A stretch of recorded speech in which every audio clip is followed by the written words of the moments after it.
खबर कानपुर से। कानपुर सीट से चुनाव लड़ेंगे असीम अरुण। उत्तर प्रदेश चुनाव में 2022 के रण में बड़ी खबर। असीम अरुण ने सरकार को वीआरएस के लिए लिखी चिट्ठी।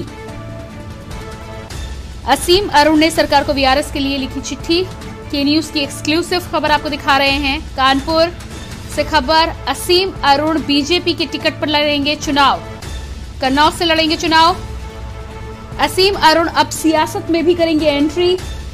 बीजेपी की सदस्यता ग्रहण की, वीआरएस के लिए दी एप्लीकेशन। असीम अरुण ने सरकार को वीआरएस के लिए लिखी चिट्ठी। कन्नौज सदर से लड़ेंगे चुनाव। असीम अरुण अब सियासत में करेंगे एंट्री। भाजपा की सदस्यता ग्रहण की है। के न्यूज के साथ के न्यूज के प्रधान संपादक दुर्गेन चौहान जी भी जुड़ चुके हैं। जी दुर्गेन जी, जिस तरह से कन्नौज सदर सीट से अब असीम अरुण के रूप में नया तुरुप का पत्ता खेल दिया है भाजपा ने, वीआरएस के लिए चिट्ठी भी लिख दी है और बीजेपी की सदस्यता भी ग्रहण कर दी है, किस तरह से देखते हैं आप इस फैसले को? निश्चित तौर पर इसके कई पहलू है प्रियंका। एक सबसे बड़ा एक जो खबर आप बता रही हैं ये पहलू है कि वो कानपुर के पहले पुलिस कमिश्नर असीम अरुण ने इस्तीफा की पेशकश की है और उन्होंने वीआरएस मांगा है और उन्होंने इस्तीफा भेज दिया कि भाई उनका जो सेवा काल लगभग जो जरूरी होता है वीआरएस के लिए वो पूरा हो गया, वीआरएस चाहते हैं। उन्होंने सोशल मीडिया पर फेसबुक पोस्ट अपडेट करके अभी जैसे ही ये आचार संहिता लगी उत्तर प्रदेश में और 5 राज्यों में, उसके बाद ये चीजें आम हुई। थोड़े से ये खबर आ रही थी, असीम अरुण से हमारे सहयोगी ने सीधे बात की और उसके बाद ये खबर कंफर्म हुई कि हाँ उन्होंने वीआरएस मांगा है, उन्होंने एक तरीके से त्याग पत्र भेज दिया उन्होंने। अब इसके 2-3-4 पहलू देखने को मिल रहे हैं कि भाई असीम अरुण पॉलिटिक्स की दृष्टि से कन्नौज सदर से चुनाव लड़ रहे हैं। मैं नहीं मानता कोई तुरुप का पत्ता है या कोई बहुत बड़ा गेम चेंजर मसला है, लेकिन जो माफ कीजिए जो कन्नौज है वो अखिलेश यादव का गढ़ माना जाता है। वो वहां से एमपी रहे हैं और उनकी पत्नी भी एमपी रही हैं। वहां सदर से चुनाव लड़ने की बात आ रही, लेकिन राजनीतिक दृष्टि से बहुत बड़ा उलटफेर मैं नहीं मानता इसको। लेकिन एक जो ब्यूरोक्रेसी को लेकर जिस तरीके से ब्यूरोक्रेसी साठगांठ, ब्यूरोक्रेसी और राजनीतिक दलों में जो इसको हम साठगांठ ही कहेंगे कि इसका मतलब ये है, ये पूरा जो घटनाक्रम है असीम अरुण का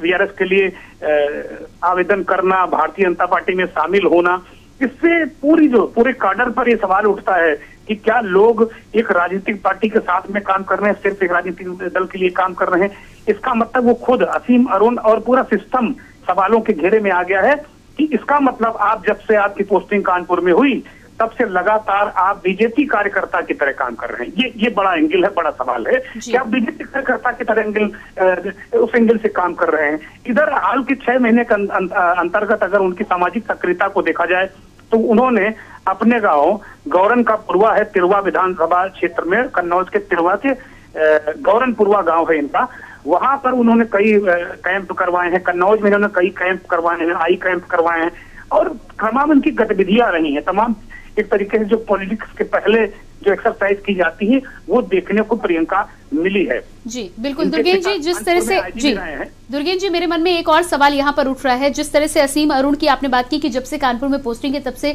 यकीनन बीजेपी के फेवर में काम करते हुए नजर आ रहे हैं। दूसरी तरफ मुख्य सचिव की जिस तरह से एंट्री होती है ठीक चुनाव से कुछ ही दिन पहले, अब इस तौर पर देखा जाए तो कहीं ना कहीं ये भी माना जा सकता है कि बीजेपी की अपनी एक ये रणनीति भी है कि जनता के बीच में भी तो जाना ही है, लेकिन कहीं ना कहीं अंदर ही अंदर ब्यूरोक्रेसी को भी अपने पाले में लेकर आने की कोशिश करनी है।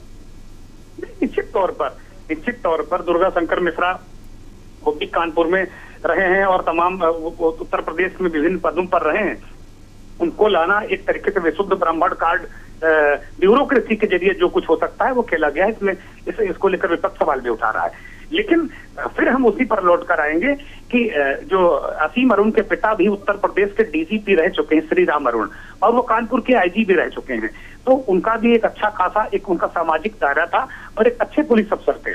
असीम अरुण एक अच्छे तेज-तर्रार पुलिस अफसर के रूप में एस्टेब्लिश थे और वो उनके अंदर अगर कोई व्यक्ति अगर पॉलिटिकल मनसा उसके अंदर आती है, वो अपनी नौकरी का बहुत बड़ा हिस्सा छोड़कर राजनीति में कूदना चाहता है, तो एक दिन में ये ट्रांसफॉर्मेशन नहीं होता प्रियंका। अचानक ऐसा नहीं कि आज आचार संहिता लगी और रातों रात असीम अरुण को सपना आया कि जाओ वत्स चुनाव लड़ो, अब तुम्हें राष्ट्र की जरूरत है, तुम राष्ट्रवाद के रास्ते पर चलो। ऐसा हो नहीं सकता प्रियंका, ये बिल्कुल बहुत कटु बात है। कोई उनको आकाशवाणी नहीं हुई है, कोई कृष्ण भगवान उनके सपने में नहीं आए, भगवान श्री राम उनके सपने में नहीं आए। इसलिए है, इसका मतलब ये है कि साल 6 महीने जब से उनकी पोस्टिंग है, बाकायदे भारतीय जनता पार्टी के साथ उनकी जो उन्होंने पॉलिटिकल मंशा शेयर की होगी, और भारतीय जनता पार्टी के जो कर्ता धर्ता, जैसा उन्होंने मुख्यमंत्री योगी आदित्यनाथ को कहा, जाहिर सी बात है मुख्यमंत्री योगी आदित्यनाथ काफी उनके करीब, योगी के करीब रहे हैं असीम अरुण, और लगातार योगी उनको पुरस्कार तो सम्मानित करते नहीं और बढ़ाते नहीं। खैर, पुरस्कार और सम्मान तो किसी भी पुलिस अफसर को अच्छे काम करने के लिए मिलता है, लेकिन जिस तरीके से आज इस बात का खुलासा हुआ, ठीक आचार संहिता लगने के बाद कि असीम अरुण अब राजनीतिक पार्टी में जाएंगे, इससे पूरा उनका कार्यकाल कटघरे में खड़ा हो गया है। कम से कम कानपुर के कार्यकाल को तो मैं 100% कटघरे में खड़ा करूंगा कि आपने यहाँ पुलिस कमिश्नर रहते हुए एक तरीके से आपने भारतीय जनता पार्टी के कार्यकर्ता के रूप में, काडर के रूप में काम किया। जो विपक्ष आरोप लगाता रहा है यहाँ की ब्यूरोक्रेसी पर, वो असीम अरुण ने साबित कर दिया प्रियंका। जी बिल्कुल, तो ये सवाल विपक्षी पार्टियों की तरफ से भी जरूर आएंगे, लेकिन अब बात इसकी करना चाहूंगी कि कन्नौज सदर सीट से यदि चुनाव लड़ते हैं असीम अरुण, जो कि सपा का गढ़ माना जाता है, क्या कुछ फायदा पहुंचा पाएंगे भाजपा को, या सीधे सीधे मामले हवा हवा ही साबित होंगे? देखिए प्रियंका, हो सकता है असीम अरुण बहुत अच्छा चुनाव लड़े, बीजेपी का काडर है, वो विधायक हो जाएं, लेकिन असीम अरुण ऐसा व्यक्तित्व तो नहीं है कि वो 10-5 सीटों को प्रभावित कर सकें, क्योंकि ये काम एक नेता ही कर सकता है। अभी क्योंकि मुझे लगता है भाजपा के प्रति ब्यूरोक्रेट्स का आकर्षण शुरू से रहा है, चाहे वो सिंघल साहब के भाई रहे हों, चाहे TN चतुर्वेदी रहे हों, कन्नौज से सांसद रहे हैं, सारे ब्यूरोक्रेट्स रहे हैं, चाहे DP सिंघल साहब रहे हों, तो ये शुरू से ऐसा रहा है। अभी हाल में उत्तर प्रदेश के DGP ब्रजलाल, हाल क्या मतलब 2-3-4 साल हो गए हैं, ब्रजलाल भारतीय जनता पार्टी में आए, राज्यसभा के वो सांसद हैं, तो ये आकर्षण जरूर अफसरों में रहता है कि भाई बीजेपी से वो एक तरीके से आगे अपना जो भविष्य है राजनीति में आके वो आगे कुछ अलग कर सकते हैं। तो ये बीजेपी को फायदा कितना पहुंचेगा ये वक्त बताएगा, लेकिन असीम अरुण को निश्चित तौर पर फायदा होने वाला है राजनीति में आने का।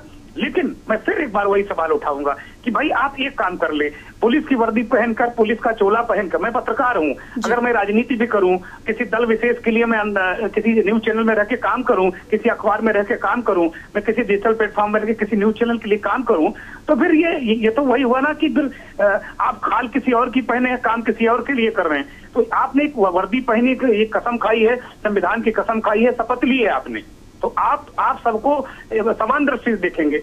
और लेकिन आपकी राजनीतिक मंशा एक्सपोज हो गई है, तो अब एक दिन में तो ट्रांसफॉर्मेशन हुआ नहीं प्रियंका। तो मसला कुल मिला के यही है कि आपका कम से कम कानपुर का कार्यकाल कटघरे में है, और मुझे लगता है कि इस ओर सोचना चाहिए राजनीतिक दलों को। और भारतीय जनता पार्टी तो उन्हें शामिल किया, तो उससे उम्मीद तो मैं बहुत नहीं कर सकता हूं, लेकिन सोचना चाहिए कि इस तरह का ट्रांसफॉर्मेशन, इस तरीके की ज्वाइनिंग, चुनाव आयोग को भी इस पे कोई कदम उठाना चाहिए। जी बिल्कुल दुर्गेन्द्र जी, तो जिस तरह से चुनाव आयोग की यहाँ पर आपने बात की है, यकीनन चुनाव आयोग का ही यहाँ पर रोल बनता है, क्योंकि राजनीतिक पार्टियों की तो हम सब बात जानते हैं, जिसको जो पत्ता मिलेगा वो उसको आगे लेकर जाने को तैयार होंगे। यदि हम उत्तराखंड की बात कर ले, कर्नल अजय कोठियाल को जिस तरह से प्रोजेक्ट किया जा रहा है, खुद अरविंद केजरीवाल आज अच्छे मुख्यमंत्री के तौर पर उभरे हैं, सभी ऑफिसर्स रहे हैं, और ये नई तरह की राजनीति की जो बात आ रही है, लेकिन इसमें पारदर्शिता होनी चाहिए, और यहाँ पर चुनाव आयोग को कोई ना कोई आचार संहिता के साथ इस तरह का कदम भी लाना चाहिए था। यकीनन यदि ये VRS इन्होंने 6 महीने पहले या साल भर पहले लिया होता, तो क्या आप इस तस्वीर को दूसरी तरह से देख पाते? नहीं, निश्चित तौर पर मैं प्रियंका इसको दूसरी तरीके से देखता, और अगर वो एक बहुत महत्वपूर्ण पद पर रहते हुए आज अगर वो एक दिन चुनाव के ऐलान के 1-2 दिन पहले या कुछ घंटे के बाद अगर इस तरीके की चीज सार्वजनिक करते हैं, तो निश्चित तौर पर मैं उन्हें कटघरे में खड़ा कर रहा हूं। उसकी वजह है, आपने कर्नल कोठियाल की बात की, वो काफी पहले रिटायर हो चुके हैं और काफी दिनों से वो सामाजिक जीवन व्यतीत कर रहे हैं, सामाजिक कार्य कर रहे हैं। वो उनका राजनीति में आना कोई सवाल नहीं खड़े करता कर्नल कोठियाल का। लेकिन असीम अरुण का चट मंगनी पट ब्याह वो सवालों के घेरे में खड़ा करता है, पूरे सिस्टम को, पूरी ब्यूरोक्रेसी को और पूरी राजनीति को भी कटघरे में खड़ा करता है। इसे कोई अलग नहीं कर सकता। जी बिल्कुल, इसको इस तरह से देखा देना चाहिए। जी दुर्गेन्द्र जी, इस तमाम जानकारी के लिए हमसे जुड़ने के लिए बहुत बहुत शुक्रिया। हमारे साथ विशाल पंडित भी जुड़े हुए थे, आपका भी बहुत बहुत शुक्रिया। तो कन्नौज सदर सीट से चुनाव लड़ेंगे असीम अरुण, और साफ तौर पर जिस तरह से कानपुर में उनकी पोस्टिंग थी उसको लेकर अब सवालों के घेरे में है। माना यह जा रहा है कि कानपुर पोस्टिंग में रह पाए, साफ तौर पर भाजपा की ओर रुझान करते हुए उन्होंने अपना कार्यकाल निभाया है, और साथ ही साथ एकदम से जिस तरह से ये फैसला आया है, ऐसे में कई विपक्षी पार्टियों के द्वारा भी सवाल उठाए जा रहे हैं।